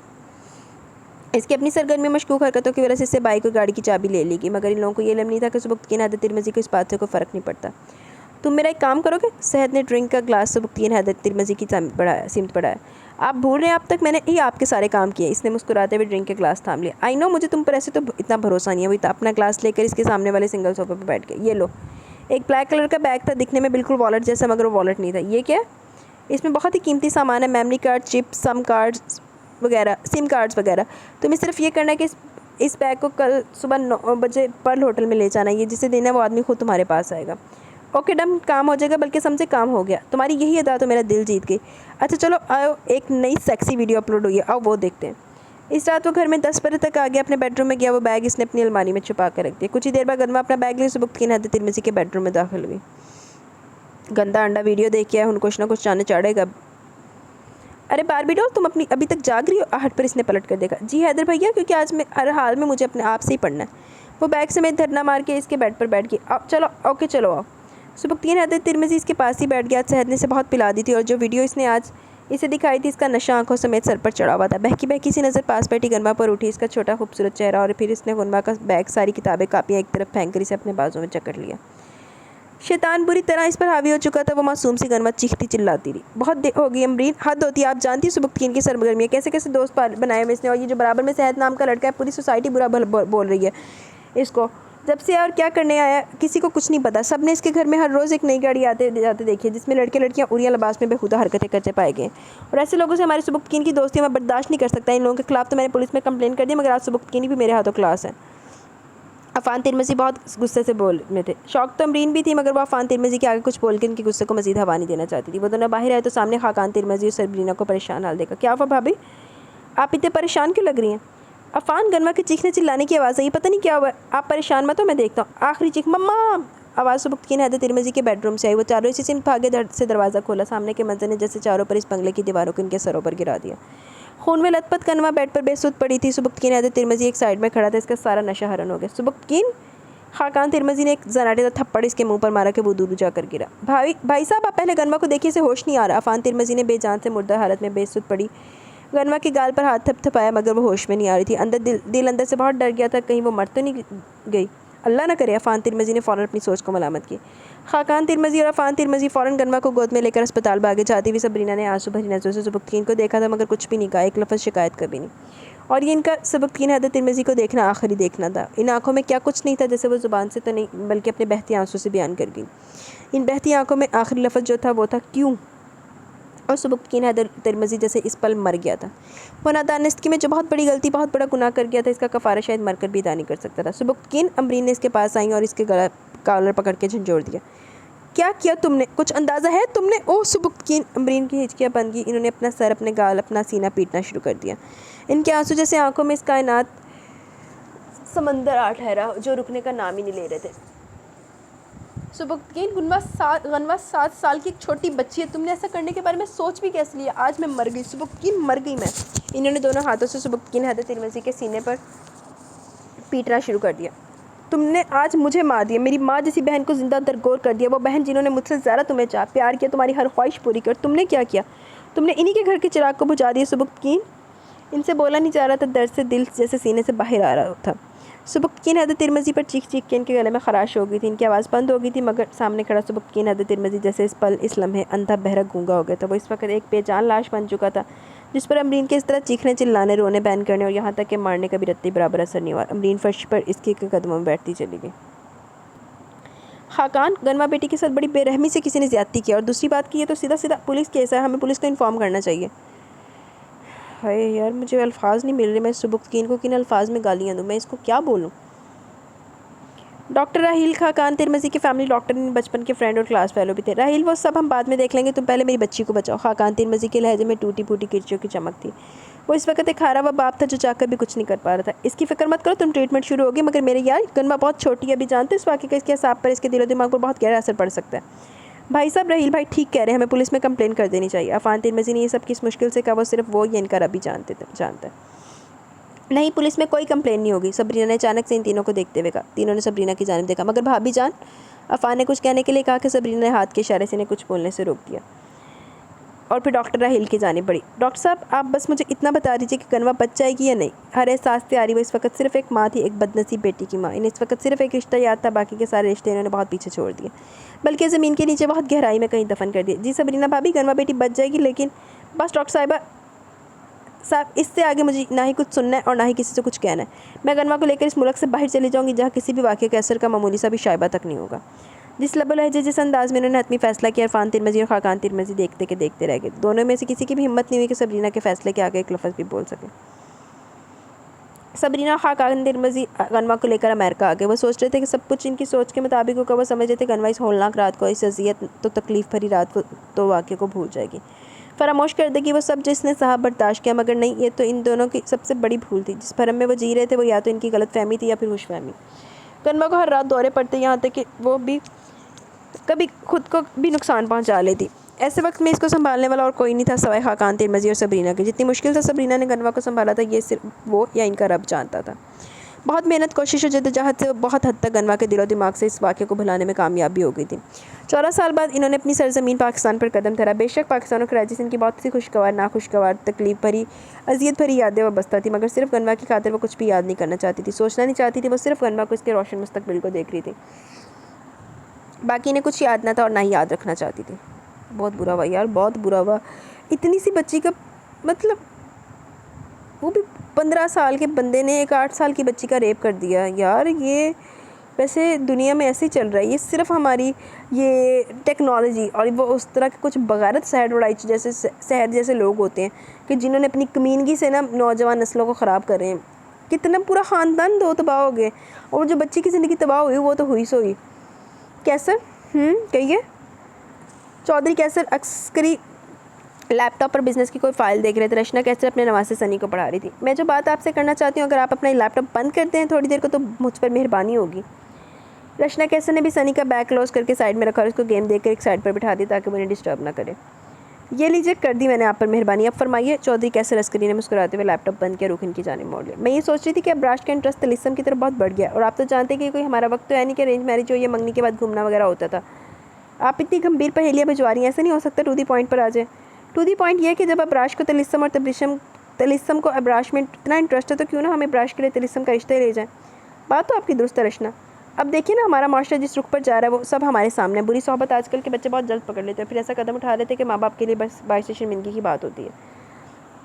ये बात भी आपकी बिल्कुल ठीक है, और आजकल तो वैसे भी बहुत कुछ सुनने में आ रहा है। और फिर कोई आपको दिन मुकर्रर कर रहे हैं, आप और जुनैरा चले जाएँ तलिस्म किया, तो आपको इस रिश्ते से कोई इतराज़ नहीं है ना। रचना कैसे ने फिर भी अपने दिल का वहम जाहिर किया था। इसमें इतराज़ वाली तो कोई बात नहीं रचना, अगर आप ऐसा कहने की तो यकीनन सोच समझ कर ही करी होंगी। मुझे ना आपके फ़ैसले पर कल कोई शुबा था, ना कभी आगे होगा, क्योंकि मैं जानता हूँ कि आपका हर फैसला दुरुस्त होता है। माँ सुतर के जाए, एड्डा अंधा है तो माँ तो बीवी दे उत्ते। कोई कोई कर दो। चौधरी कैसर अस्करी ने फ़खरिया नज़रों से अपनी शरीक हयात को देखा रशना कैसर होले से मुस्कुराई। तो ठीक है फिर मैं इसी हफ्ते चली जाऊँ तिलिस्म का हाथ मांगने। भाई हमें भी तो पता चले कौन किसका हाथ मांग रहा है। जुनैरा हाथ में बहुत सारे शॉपिंग बैग्स ले चली है। इसने अब सारे बैग सामने कांच की टेबल पर रखे। लगता है हमारी बेटी आज पूरा शॉपिंग मॉल उठा लाई है। चौधरी कैसर अस्करी ने कांच के टेबल पर धरे सारे शॉपिंग बैग्स पर एक नज़र डाली। जाहिर सी बात है डैड बाइट से मियाँ की कमाई आ रही है, दोनों हाथों से उड़ाएगी। इसी असना में वहाँ अब्राश अस्करी भी गाड़ी की चाबी घुमाता अपने बेडरूम से चला है। क्यों मियाँ की कमाई क्यों खर्च करूँगी? वो सब तो मैं बैंक में जमा हो रही है। अभी तो मैं अपने मॉम डैड के पास हूँ तो ज़ाहिर है इन्हीं का पैसा खर्च करूँगी। जुनैरा ने भी करारा से जवाब दिया। माँ सदके जाए दोनों हाथा ना जुनैरा ना लुट रही। देख ली डैड इसकी चलाकी, इसने तो सारे होशियार साइंसदानों को भी मात दे दी है। वैसे माय चाइल्ड जुनैरा कभी कुछ गलत भी नहीं कह रही। अभी ये अपने बाप के घर है तो बाप का सारा पैसा है इसका, और इसके मियाँ के पास जाने के बाद भी ऐसा ही है। चौधरी कैसर अस्करी ने शफकत से अपनी इकलौती चहीती बेटी को देखा। ये इकलौती थी हाकते बांधा। जुनैरा ने अब्राश अस्करी को ज़ुबान चढ़ाई। मगर याद रखना मेरे पास इस दौलत में भी बड़ी दौलत है जो मैं जुनैरा को हड़पने नहीं दूंगा। अच्छा वो क्या है? जुनैरा ने अब्राश अस्करी को देखा। मेरे पास माँ है। वो कहता हुआ झट से रशना कैसर के बराबर बैठ गया, उनके गले में हाथ डालकर उनके शहने पर सर धर लिया। मेरा लाडला। रशना कैसर ने शफकत मोहब्बत से इसके सर पर हाथ रखा, इसके हाथ पर बूसा लिया। वो तो जब बेगम आएगी तो पता चलेगा। जुनैरा ने पुरमज़ा अंदाज में कहते हुए अब्राश अस्करी को चढ़ाया। देख लेना। अच्छा हाँ बेगम से याद है यहाँ किसी के हाथ मांगने की बात हो रही थी। जुनैरा को एकदम से याद आया। जी हम लोग अब्राश के रिश्ते की बात कर रहे थे। रशना कैसर ने दिलार से अब्राश अस्करी को देखा। मॉम इसको कौन अपनी लड़की देगा? जुनैरा ने हंसते हुए इसका मजाक उड़ाया। ओह हेलो, तुम्हें मेरी पॉपुलैरिटी का भी अंदाज़ा नहीं है? लाखों लड़कियां मेरी खूबसूरती मेरी वजाहत पर मरती हैं, सिर्फ मेरी एक नज़र की मुंतज़िर और मेरे कदमों में ढेर। अब्राश अस्करी ने अपना कॉलर उठाते हुए मगरूराना लबो लहजे में अपना हुसन जताया था। मैनू क्यों लग रहा है कि अब्राश अस्करी नू माँ ते हुसन तो ही मिलनी है। जिन्हें तो गुरूर है ना, जिस पे इंसान को ज़्यादा गुरूर होता है ना बंदा उस पर ही खेक ही खाता है। लाखों हज़ारों लड़कियों का तो नहीं पता, मगर हाँ आजकल सहरबानों के बहुत चर्चे जो पूरी तरह तुम्हारे इश्क में गोताज़न है। एक मिनट। चौधरी कैसर अस्करी ने रशना कैसर को देखा। रशना आप तो तिलिस्म का कह रही थी, अब ये सहरबानों का क्या किस्सा है? पता नहीं कैसर, इन्होंने लाइल्मी ज़ाहिर की। अब्राश जुनैरा क्या कह रही है? मॉम इसकी तो आदत है हाँकते रहने की। अब आप तो जानती कितनी लड़कियां मेरी खूबसूरती पर मेरे हुस्न के पीछे मरी जा रही हैं, होगी कोई इन्हीं में से एक सहरबानो। अब्राश अस्करी ने इस अंदाज में कहा जैसे कोई बात ही नहीं। सहरबानों ने कुड़ी बनाता। मगर तो हम तो इसी हफ्ते तुम्हारा रिश्ता लेकर तिलिस्म के घर जा रहे हैं। सहरबानो ने अगर कोई हंगामा कर दिया तो? रशना कैसर ने अपना खदशा जाहिर किया। हंगामा तो वो करेगी मॉम, अपनी पूरी फौज लेकर आएगी, अब्राश की शादी पर खूब नाचेगी गाएगी। जुनैरा ने फिर से सस्पेंस फैलाया। जुनैरा क्या सस्पेंस फैला रही हो? देखो जुनैरा सीधे सीधे बता दो वरना ठीक ठाक पिटोगी मुझसे। अब्राश अस्करी भी इसके सस्पेंस फैलाने से जीत हो गया। बहुत बुरी बात है बाबूजी, तुम सहरबानो कैसे कैसे भूल सकते हो? बाबूजी, अब्राश अस्करी ने ज़ेर लब कहा तो जहन की स्क्रीन पर एक ज़बरदस्त धमाका हुआ। माँ सदके जा भुलिया बैठा सी ऐसा तो जुनैरा ने ठट्ठे मार रहा। जुनैरा यूँ? अब्राश अस्करी तपता हुआ उठा। जुनैरा तो थी अलर्ट, फ़ौरन से पेशतर वहाँ से रफू चेक करोगी। कोई हमें भी बताएगा ये सहरबानो कौन है भाई? चौधरी कैसर अस्करी ने रशना कैसर का मुस्कुराता चेहरा देखा। अभी कुछ ही दिनों पहले जुनैरा ने इस ख्वाजा सराज सहरबानो के बारे में बताया। वो भूल गई थी मगर जुनैरा के बाबूजी कहने पर याद आ गया। अरे कैसर ऐसी कोई बात नहीं, सहरबानो एक ख्वाजा सराज। जुनैरा इसी का जिक्र करी। ला हौला वला कुव्वत। चौधरी कैसर अस्करी थोड़े झेंप से गए। अगर मेरा एक ज़रूरी फ़ोन ना आया होता तो आज ये मेरे हाथों शहीद हो जाती। अब्राश अस्करी तेरी से वहाँ से निकल गया। अब्राश अस्करी तो तड़फना बंद है यार। अब्राश मामा आकर बात करते हैं। वो वहाँ से निकलता चला गया। जुनैरा धुप से आकर बैठी। क्यों भाई को इतना छेड़ती हो? रशना कैसर ने अपनी इकलौती बेटी जुनैरा को देखा। Enjoy mom enjoy. अच्छा तो ये सब हंसी मजाक छेड़छाड़ एक तरफ। रशना आप यूँ करें कि सबरीना भाभी को भी अपने साथ ले जाएगा। खाकान से हमारे फैमिली टर्म्स ही नहीं बिजनेस टर्म्स भी बहुत अच्छे हैं। जी बेहतर, मैं भी थोड़ी देर में नहीं फ़ोन कर दूँगी। ओके। अपना लैपटॉप उठाए खड़े हो गए। मैं ज़रा अपने बेडरूम में जा रहा हूँ, आप यूँ करें एक गर्मा गर्म चाय भिजवा दें, मुझे जल्द से जल्दी कुछ बिजनेस पॉइंट मुकम्मल करने हैं। ओके आप चलिए, मैं खुद लेकर आती हूँ। डैड मेरी शॉपिंग तो देखते जाइए। जुनैरा ने शॉपिंग बैग्स उठाए। बेटा आप अपनी मॉम को दिखाइए, हम बाद में देख लेंगे। इन्होंने इसके सर पर हाथ रखा और अपने बेडरूम की जानिब बढ़ गए। जुनैरा ने अपनी सारी शॉपिंग रचना कैसर को दिखाई। बहुत अच्छे कपड़े लाई हो। अच्छा अभी सब समेटो, मैं ज़रा तुम्हारे डैड को चाय दे दूँ, फिर सबरीना भाभी से बात करनी है। ओके। वो हौले से मुस्कुरा दी। सब कुछ साइड पर रख के वहीं गेम खेलते सनी की तरफ बढ़ी, उसको अपनी गोद में भर लिया। क्या खेल रहे हो नानू के मोबाइल में? लाओ मुझे भी दिखाओ। बच्चा साइड से बैठा रहने दे, नहीं पचता पे तेनू। वरना जितनी तकलीफ और अजियत से गुजरी इससे कहीं ज़्यादा दर्द मैंने और खाकान ने भी सहा। इसका इतना इलाज, इसकी देखभाल करने के बावजूद भी ऐसा लगता है कहीं कोई कमी रह गई। इसका डर और खौफ, इसकी हसियानी कैफियत, इसका सहम कर छुप जाना, सब कुछ फेस करना आसान नहीं था। इसका एतमाद, यकीन, खुद भरोसा, दूसरों पर भरोसा करना, दोस्ती करना, किसी से बातचीत करना, ये सब हमारे लिए कड़ा इम्तिहान था।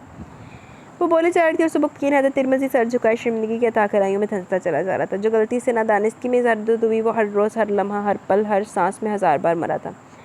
हर लेती सांस में 1000 बार मर के जिया था। ये ज़िंदगी इसकी अगर अपनी होती तो यकीनन अपनी ज़िंदगी अपने ही जिस्म का एक एक रेशा कर देता, खुद को ऐसी इबरतनाक मौत देता कि दूसरे के लिए इबरत का निशान बन जाता। मगर नहीं, ये इसका जीना इसके अपने लिए नहीं, इसकी आती जाती सांसें किसी के वादों की जंजीर में जकड़ी हुई थी, और वो थी इसकी अपनी सगी माँ अमरीन। हाँ, अमरीन ने इसको अपनी कस्में वादों से दोबारा मौत से ज़िंदगी की तरफ खींचा था, वरना इस रात वो अपनी ज़िंदगी से अपने वजूद का खात्मा कर चुका था। अच्छा जी, एड्डियाँ ही पछतावा है।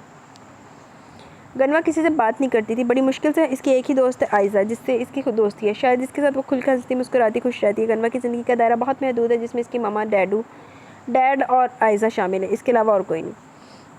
सबरीना अपना आपा, आपने गनवा को कभी हमारे बारे में नहीं बताया? अमरीन ने बहुत आस से इनको देखा। सबरीना ने अमरीन को देखा, वो झूठ बोलकर इनकी उम्मीद बढ़ाना नहीं चाहती थी, इन्हें झूठा दिलासा भी नहीं देना चाहती थी। नहीं, सबरीना ने नफ़ी में सर इधर उधर गर्दन हिलाई, एक सर्द सांस ली, और ना ही मैंने ऐसी कोई कोशिश की थी गनमा को कुछ बताने की। अमरीन ने अपना छोटा सा दिल टटोला तो वहाँ से जवाब आया कि इन्होंने शायद सही किया। सबरीना आपा, इन्होंने कहा, क्या मैं गनमा से मिल सकती हूँ अगर आपकी इजाज़त हो तो? अरे क्यों नहीं, बल्कि जब इसे पता चलेगा इसकी छोटी मामा इससे मिलने ही तो बहुत खुश होगी। सबरीना ने अपनी छोटी बहन को प्यार से देखा, इसे इस नाम इनका फ़ोन बजने लगा। इन्होंने फ़ोन उठाया जहाँ स्क्रीन पर रचना कॉलिंग जगमगा रहा था। जी रचना भाभी, अस्सलाम वालेकुम, कहिए कैसे याद किया? सबरीना ने अपनी आंखों की नमी साफ करके खुशगवार अंदाज में कहा, मगर चेहरा फिर भी उदास होने की चुगली खा रहा था। अच्छा, ये तो बहुत अच्छी बात है, बल्कि खुशी की बात है। वहाँ से रचना कैसा ने सबरीना को भी साथ चलने की दावत दी। जी ज़रूर रचना भाभी, मैं आ जाऊँगी। नहीं, गनवा को तो मैं नहीं कह सकती, हाँ, मगर हाँ, अगर वो चलना चाहेगी तो मैं ले आऊँगी। वैसे बहुत मुश्किल है, गनवा भी हमारे साथ चलें ठीक है, हम जुनैरा पर ये जिम्मेदारी डाल देते हैं। वो हौले से हंसते हुए बोली। गनवा के रिश्ते के क्या बना? राफ़े आ गया अब्रॉड से? नहीं, राफ़े सानी अभी आए तो नहीं, मगर गनवा इस रिश्ते के लिए अपनी रजामंदी दे चुकी है। अब इसके अरे वक्त में सुबह हैदर तिरमिज़ी ने अपनी शर्मिंदा निगाहें ऊपर उठाई थी। गनवा का रिश्ता? वो सिर्फ सोच कर ही रह गया। रचना भाभी, गनवा ने राफ़े सानी के लिए जब शादी की रजामंदी दे ही दी है तो हम भी ज़्यादा देर नहीं करेंगे, बल्कि मैं तो खाकान से कह रही हूँ इसी माह हम मंगनी कर देंगे और इस साल के अंदर ही शादी। मामा मुझे ज़रा कहीं जाना, आप यहाँ रुकिए, मैं एक अहम मीटिंग निपटा के आता हूँ। सुबह हैदर तिरमिज़ी में मज़ीद कुछ सुनने की ताब नहीं थी। पर बेटा, अमरीन अच्छी तरह समझ कि वो क्यों जाना चाहता है। नहायत दुख से इन्होंने सुबह हैदर तिरमिज़ी को जाता हुआ देखा, फिर फ़ोन पर बात करती हुई सबरीना को देखने लगी। पोर्च में गाड़ी रुकी थी, ड्राइवर ने जल्दी से उतर के पिछले का दरवाज़ा खोला। गनमा अपना हैंड बैग थामे बाहर आए। शर्फू, एक काम करो, ये सारे बैग्स उठा के मेरे रूम में रख दो, वो कहकर अंदर जाने लगी। और हाँ, एहतियात से उठाना, सब कांच के कुछ शो पीसेज हैं। वो जाते जाते मुड़ के कहने लगी कि इसी धुन में बहुत ज़बरदस्त किसी पहाड़ जैसे मजबूत वजूद से टकरा गए। बर वक्त मुकाबिल इसे अपने मजबूत बाजू में थामने लेता तो यकीनन इसकी अगर आँख खुलती तो शायद अस्पताल में ही खुलती। अच्छा जी, एड्डा बुलडोज़र ना टक्कर हुई है गनवा बीबी? एहतियात से, बहुत कीमती जानो किसी के लिए। माँ सदके जाए, पहली मुलाकात दे विच ही देखो कैसे जुमले बोले जा रहे। नज़रों का तसादुम बहुत पावरफुल था। गनवा को ऐसा लगा जैसे वो आई ग्लासेस के पीछे छुपी इन ज़हीन आँखों के शहर में कहीं जकड़ के रह गई। गंभीरता लबो लहजा में कहते हुए सुबह हैदर तिरमिज़ी ने नहायत आहिस्ता से खुद से अलग किया, और फिर वो रुका नहीं, वहाँ से निकलता चला गया। गनवा ने दूर तक इस अजनबी शख्स को जाते हुए देखा था। पता नहीं कौन है, मगर ऐसा महसूस होता है जैसे मेरे दर्द का हिस्सा है। मुँह में बड़बड़ाती वो इन कदमों के निशान को देखते जहाँ वो कुछ देर पहले थे। उफ़, गनवा ने झुरझुरी सी ली, ये मैं क्या सोच रही हूँ? सही सोच रही तू मम्मा। वो अंदर दाखिल हुई, इसकी नज़र एकदम से अमरीन पर पड़ी। सिल्क की ग्रे साड़ी में वो खातून नहायत मौत पर पुरवकार लग रही थी, मगर इन्हें बहुत पहले कहीं देखा था। ये चेहरा बहुत करीब से जानती थी, मगर याद क्यों नहीं आ रहा। आ गई गनवा। सबरीना ने फ़ोन टेबल पर रखा और गनवा को देखकर खड़ी होगी। जी मम्मा, ये इसका इशारा अमरीन की सिमत है, ये आपकी छोटी मम्मा। गनवा ने ज़ेर लब दोहराया। अमरीन खड़ी होगी, इनकी आंखों में आंसू आ गए। 7 साल की गनवा जब इसे देखा था, जब आखिरी दफ़ा देखा था, वो लम्हा तो जैसे आज भी इनकी आंखों में ठहरा हुआ था। मेरी गुड़िया, मेरी जान। अमरीन का दिल भरा आवाज़ में रोहांसापन था। इन्होंने अपनी दोनों बाहें फैला दी। गनमा इनमें से आसमाई। कैसी हो? बहुत याद आई थी तुम्हारी। इन्होंने इसकी पेशानी पर बूसा लिया। तुम दोनों यहाँ बैठो, मैं कुछ खाने का इंतज़ाम करती हूँ। सबरीना ने दोनों को मुस्कुराते हुए देखा और वहाँ से किचन की तरफ जानिब चलती। बैठो मेरे पास, पहले मुझे तुमको दिल भर के देख लेने दो। अमरीन ने इसे अपने पास बिठा और दोनों हाथों में इसका मासूम सा चेहरा भर लिया था। माशाल्लाह, बड़ी होगी और बहुत प्यारी भी। गनमा अपनी तारीफ पर छाम के पलकों की घनेरी बाढ़ रुखसार पर गिरा ली। ऐदा दिल फास्ते कोई और भी कह के गया, मैं सोच भी नहीं सकती थी कि तुम इतनी गिरी हुई और घटिया हरकत करोगी। तुफ है तुम पर। बल्कि सना इस कदर गुस्से में थी कि खुद ज़ियारा का दिल भी अंदर से सहमा जा रहा था। हालांकि इसने बहुत मना किया, गुस्सा मत हो, भूल जाइए, तकदीर का लिखा समझ कर कबूल कर ले। मगर नहीं, ये 2 दिन का गुस्सा बढ़ाती जब दुआ को देकर 2 चंद होगी। क्यों? ऐसा मैंने क्या कर दिया जो आप मुझे सेल का बात से नवाजें? दुआ की तो वो हालत थी कि उल्टा चोर कोतवाल को डांटे। क्या किया? ये तुम मुझसे पूछ रही? शर्म नहीं आती तुमको? मेरी बेटी का नसीब छीन कर अपनी बहन की झोली में डाल दिया। देखिए अम्मा, ये सब नसीबों के खेल हैं। यकीनन कुछ तो ऐसे गट्स होंगे ना जो मेरी बहन में, आपकी बेटी में या ज़ियारा में नहीं। दुआ बकवास बंद करो, मुझे सब पता चल गया तुमने कैसे मेरी फूलों जैसी नाजुक बेटी पर वाहियात इल्ज़ाम लगाकर इसे बदनाम कर दिया कि वो लोग बहतान लगा कर रिश्ता तोड़कर तुम्हारी बहन से रिश्ता जोड़ बैठे। बल्कि सना को तो बस नहीं चला था कि दुआ का वजूद तहस नहस कर दे, इसको जिंदा ज़मीन में उतार दे। मैं जी क्या जरा रिश्ता अचानक लग गया ना, यही वाला रिश्ता गया। अम्मा भी आप ज़्यादती करिए, दुआ के तो तलवों पर लगी। क्या बात है, इतना शोर हंगामा क्यों हो रहा है? पता है कुछ बाहर आप दोनों की आवाज़ें जा रही हैं। मेरा सदीकी साहब से बात करना मुश्किल हो गया। शहीर अंदर दाखिल होकर बिगड़ने लगा। इसने बारी बारी दोनों को देखा, फिर तख्त पर आंसू बहाते ज़ियारा को देखने लगा। और ये तुम क्यों रो रही हो, कोई बात हुई है क्या? पूछो अपनी इस फितनी बीवी से। अम्मा ये क्या तरीका बात करने का? शहीर को बल्किसरा का अंदाज सख्त नागवार गुजरा। देख लें आप, आधा घंटा अब भी मुझे खा रहा है और अम्मा तो जैसे तैयारी बैठी थी मुस्तकिल मुझसे ऐसी लबो लहजे में ना सिर्फ बात करिए बल्कि ऐसे रकीक इल्ज़ाम भी लगा रही है कि दिल तो करता अभी यहीं पर खुद पर मिट्टी का तेल डालकर खुद को आग लगा लूँ। दुआ ने तो रोना धोना मचा दिया। लाख लानत दरी कमीनी औरतां थे। और यही रोना धोना आंसू बहाना तो शहीर हसन की कमज़ोरी थी जिससे दुआ की जीत मुमकिन थी। ये क्या वाहियात बात है, दिमाग तो दुरुस्त है तुम्हारा। शहीर ने फ़ौरन दुआ को डपटा। अब ये रोना बंद करो, जानती ना मुझे तुम्हारा रोना, तुम्हारे आंसू बहाना पसंद नहीं। हाँ, तुम्हें बीवी के आंसू इसका रोना तो नज़र आ गया, माँ के खून के आंसू नज़र नहीं आए, बहन की आंखों में आंसू नज़र नहीं आए, जो तुम्हारी ड्रामेबाज बीवी की बदौलत है। देख लें, पिछले आधे घंटे से अम्मा मुझसे इस अंदाज में बात कर रही है। इसने झट से शहीर का बाजू पकड़ लिया। आंसू थे जो रुकने का नाम नहीं ले रहे थे। अम्मा आखिर वजह क्या, आप क्यों इस तरह से दुआ की बेइज्जती कर रही हैं? वजह यह कि इसने तुम्हारी बाकिरदार बहन पर इल्ज़ाम लगाया और जो आज तुम अपने ससुराल से अपनी साली की शादी निपटा के आ रहे हो, ये रिश्ता तुम्हारी अपनी सगी बहन के लिए आया था, जो तुम्हारी बीवी ने बड़ी होशियारी और चालाकी से इसकी जगह अपनी बहन की शादी करा दी। बल्कि सरा नहायत बुरी तरह घूर रही थी दुआ को, जैसे अभी सालम निकल जाएंगी। अम्मा ये तो सब नसीबों की बात है, जो जोड़ तो आसमानों पर बनते हैं और ज़ियारा का रिश्ता यहाँ नहीं हुआ, सोहा का हो गया, तो ये इसका नसीब। अल्लाह ज़ियारा का भी नसीब खोल देगा, इसमें इतना मवेला करने की क्या बात है? जितने सुकून और इत्मीनान से इसने कहा। ज़ियारा ने नज़र उठाकर देखा अपने भाई को। आज से मज़ीद यकीन हो गया कि वो इसका भाई नहीं, अम्मा का बेटा नहीं, बल्कि दुआ का शौहर है। सिर्फ दुआ का शौहर जिसकी से माँ बहन से ज़्यादा फिक्र है। शाबाश है बेटा, जीते रहो, बहुत अच्छी बात की तुमने तो। बल्कि सना का टूटा हुआ एतमाद मज़ीद किरची हो गया। इन्होंने नाराज़ी से अपने इकलौते बेटे को देखा। अम्मा इसमें नाराज़ होने वाली कोई बात नहीं है। अच्छा, तो इसमें ढोल शादियाने बचाने वाली बात है कि तुम्हारी बीवी ने मेरी ज़ियारा पर इल्ज़ाम लगाया। इन्होंने तंजिया मगर चुपती नज़रों से दोनों को देखा। ये बात आपसे किसने की है?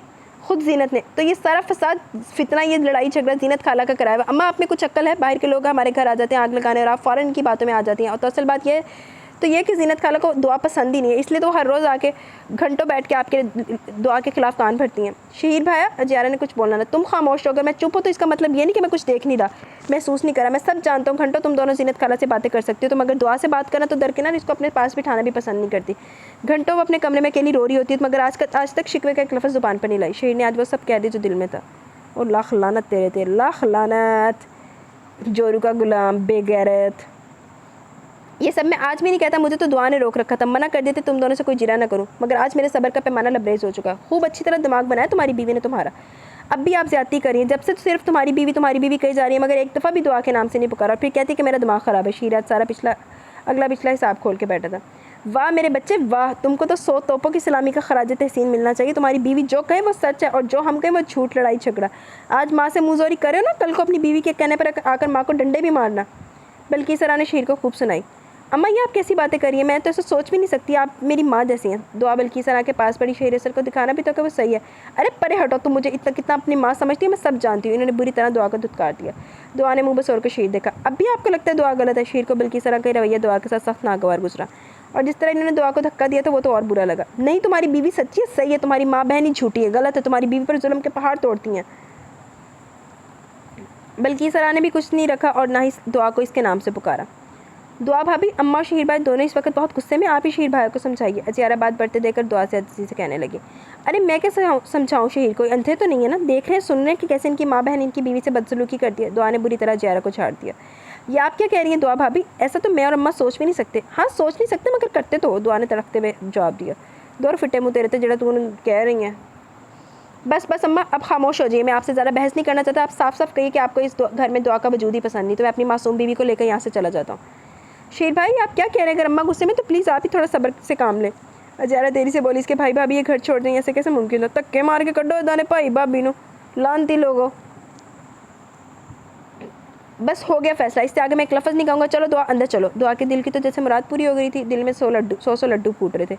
इसने पता ही आप नज़रों से बल्कि सना को देखा जो बस शहीद को देख के रह गई। बहुत अच्छा सिला दे रहे हो तुम अपनी माँ को। ये बात कहकर तुमने मेरी परवरिश की, 9 माह की तकलीफ़ें उठाई, बाप के मर जाने के बाद खुद मेहनत करके तुम्हें पढ़ाया लिखा, इस काबिल बनाया और मेरी मेहनतों की रियासतों का बहुत बेहतरीन दे रहे हो कि अपनी माँ बहन को अकेला छोड़ के इस घर को छोड़ के जा रहे हो। बल्कि भले ही बहुत गुस्से में थी, मगर कुछ भी था, शहीर हसन इनका इकलौता बेटा था, वो कैसे नहीं छोड़ के जा सकता था। अम्मा, हर माँ अपने बच्चों को पैदा करती है, पालती पोसती है, इसको परवान चढ़ाती है, कोई एहसान नहीं करती, क्योंकि इसका फ़र्ज़ है। इससे पहले कि शहीर नरम पड़ता, दुआ झट से बोले, और हर माँ आपके हाथ में 10-12 हज़ार रख तो रहे हैं शहीर, यहाँ से चले जाएंगे तो भी आपको पैसे मिल जाया करेंगे। थूकती हूँ इन पैसों पर जिसकी वजह से मेरा बेटा मुझसे अलग हो। बल्कि सराहने दुआ को दुआ भाभी, बस भाई अब और तुम लोगों की कड़वी कसेली बातें मुझसे बर्दाश्त नहीं होती। आज तो आप लोगों ने हद ही कर दी। मैं अब इस घर में मजीद नहीं रहना चाहती। दुआ मुँह पर दुपट्टा रखे वहाँ से भागती हुई अपने कमरे में जा बंद हुई। शहीर हसन का दिल बुरी तरह दुखा, अपनी माँ के बहन के आंसू, इनका दिल टूटा, दिल नज़रअंदाज की दुआ के पीछे तेरी से गया, क्योंकि इससे दुआ की आंखों में आंसू बर्दाश्त नहीं हुए थे। और लाख लानत तेरे थे रन मुरीदार, लाख लानत बेगैरता। शीर भाया, अजियारा इनके पीछे जाना चाह रही थी। अजियारा, बल्कि सरा ने सख्ती से इसको रोक दिया। वो इनके पास आई। अम्मा जाने दो इसे, आज वो नहीं कि सुनेगा, बल्कि क्योंकि आज वो अंधा और बहरा हो गया। इसे अपनी माँ बहन की सच्चाई, इनके आंसू नज़र नहीं आएंगे। वो एक हारी हुई खिलाड़ी की तरह तख्त पर बैठ चुकी थी। अजियारा भी इनके पास ही बैठ गई। चुप हो जा दुआ, और कितना रोगी। शहीर इसके करीब बैठा, इसके शाने पर अपना बाजू रखा, इसे कब से चुप करा था। आपने देखा नहीं कैसे सलूक होता है मेरे साथ। अब आप खुद सोचिए, जब आज आपकी नज़रों के सामने मेरे साथ ऐसा सलूक, ऐसा बर्ताव हुआ, तो आपके पीछे कैसा होता होगा। इसने नाक को दुपट्टे से रगड़ा। मक्कार औरत, ठीक कहती हो तुम। जब मेरे सामने तुम्हारे साथ ऐसा हुआ तो मेरे पीछे क्या होता होगा। अगर तुम्हारी जगह कोई और लड़की होती तो ये ना सब कुछ छोड़ छाड़ के चली गई होती। मगर मैंने ऐसा कुछ नहीं किया। इस घर को इन लोगों को अपना समझे। शौहर की माँ बहन अपनी माँ बहन की तरह होती हैं।